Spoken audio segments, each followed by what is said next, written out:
And of course, this is the great difference. This canal was built by the Romans. That's what Lode means. It means a canal. So the Romans had the idea of using water to shift heavy weights long distances in boats.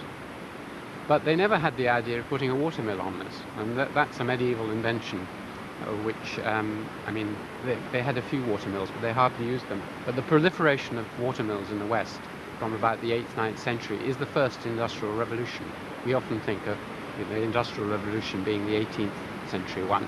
This is the first industrial revolution, which occurred well over 1,000 years ago and made us into a machine civilization. And what kind of things were they used for? And how could they proliferate? Well, at the beginning they were used mainly for grains, for grinding grain, but later on you had fulling mills, and that was quite early too. You'd pound wool in them, for example, so that the whole development of the English cloth industry was dependent on fulling mills. And then you had paper mills, and then you'd have iron foundries. And so the whole civilization would build up with all this heavy machinery, with cogs, wheels, machines, turning nature into usable power. Now, the question David was going to ask me was, of course, why not elsewhere? Yes, I know, but I think we should go into... Organic kind of pre-industrial world is a medieval machine. It's based on cogs, gears, clockwork, artificial substances.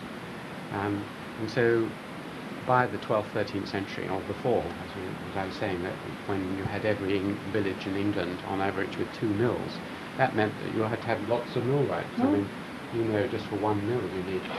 So probably every, small part of a county would have a number of millwrights. And these are people who are constantly thinking about how can we convert energy and gravity into power? How can we improve it?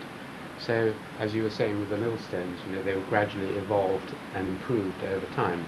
So people are trying to think all the time, how shall we improve machinery? How shall we get more out of nature? How can we squeeze nature? How can we, in Francis Bacon's words, how can we torture nature into producing more for us? How can we dominate nature? So you get a civilization based on extracting more and more power from nature. And as soon as you make one breakthrough, then that immediately allows lots of other ones.